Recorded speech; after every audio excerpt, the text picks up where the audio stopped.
To global channel Jayanthi Amirisetti tip and cooking ఛానల్కి స్వాగతం.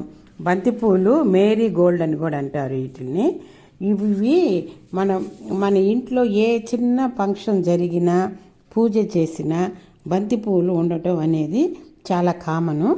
ఏ కార్యానికి చేసుకున్న ఇంటికి బంతిపూలు దండలు కూర్చి పూలగా ఇంటిని అందంగా అలంకరించుకుంటారు. ఇంకా ఒక్కొక్క పూలతో ఒక్కొక్క రకముగా పువ్వులు ప్రత్యేకముగా ఉంటాయి.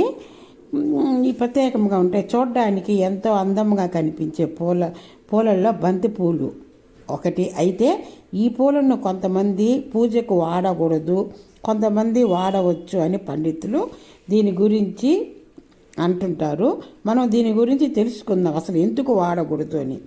లేత పసుపు రంగు, ముదురు రంగు, కాషాయ రంగులో ఈ పూలు పూస్తూ ఉంటాయి. ఇక ఈ పూలను ఎక్కువగా దీపావళి పండగ, బోనాల పండగప్పుడు అలంకరణలో ఎక్కువగా వాడతారు. ఈ బంతి పూలని వాడుతుంటారు ఎక్కువగా. బోనాలలో కూడా ఎక్కువ వాడుతుంటారు.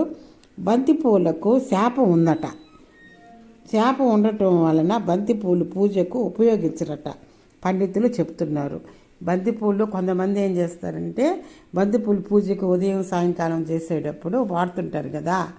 ఈ పూజకు వాడకూడదని, దీనికి శాపం ఉందని పండితులు చెబుతున్నారు. పైగా ఇవి ఎక్కువగా క్రిమికీటకాలను ఆకర్షిస్తాయని, ఆ క్రిమికీటకాల వలన పరిసరాలంతా ఇబ్బంది పాలవుతుందని చాలామంది వాడరు. లైక్ చేయండి, షేర్ చేయండి, సబ్స్క్రైబ్ చేయండి.